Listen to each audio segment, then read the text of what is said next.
जो कहते हैं कि हम अल्लाह पर और रोज़े आखिर पर ईमान रखते हैं, हालांकि वो ईमान नहीं रखते। ये अपने ख्याल में अल्लाह को और मोमिनों को धोखा देते हैं, मगर हकीकत में अपने सिवा किसी को धोखा नहीं देते और इससे बेखबर हैं।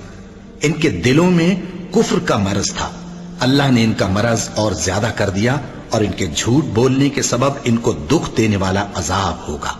और जब इनसे कहा जाता है कि जमीन में फसाद न डालो, तो कहते हैं कि हम तो इस्लाह करने वाले हैं।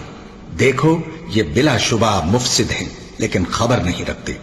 और जब इनसे कहा जाता है कि जिस तरह और लोग ईमान ले आए तुम भी ईमान ले आओ, तो कहते हैं भला जिस तरह बेवकूफ ईमान ले आए हैं उसी तरह हम भी ईमान ले आए। सुन लो कि यही बेवकूफ हैं लेकिन नहीं जानते।